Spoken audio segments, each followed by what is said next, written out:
అద్భుతమైన రాజ్యానికి అధిపతి దేనికో గుర్తుపడిపోయాడు? కొన్ని బలిసిన ఎద్దులకు కక్కుతుపడ్డాడు. దేవునికి స్తోత్రం కలుగునుగా. దేనికి కక్కుతుపడ్డాడు? అన్ని అతనియే. కానీ అతని యొక్క దృష్టిని మనం చేసింది ఏంటంటే, కొన్ని బలసిన లావుగా ఉన్నటువంటి ఎద్దులు దేవుడు వద్దన్నా సరే తెచ్చుకున్నాడు.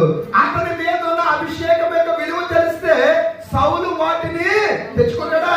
ఇది నాది కాదు, ఇది నాది కాదు, ఇది నాది కాదు, ఈ పని నాది కాదు అనుకుంటాడు. అలాగే ప్రియమైన దేవుని బిడ్డలారా, కొన్నిసార్లు మన మీదకి కొన్ని శోధనలు వచ్చినప్పుడు నా మీద ఉన్న అభిషేకం ఏంటో, మన మీద ఉన్న అభిషేకం ఏంటో మనం గుర్తెరిగితే ఆ పనులు మనం ఇక చెయ్యం. దేవునికి స్తోత్రం కలుగునుగా.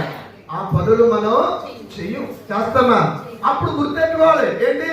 నా మీద ఉన్న అభిషేకం రాజుగా ఉండమని చెప్పింది కానీ దాసుడిగా ఉండమని చెప్పలేదు. నా మీద ఉన్న అభిషేకం అనేక మంది వాటి మీద అధిపతిగా ఉండమని చెప్పింది కానీ ఒక ఆవు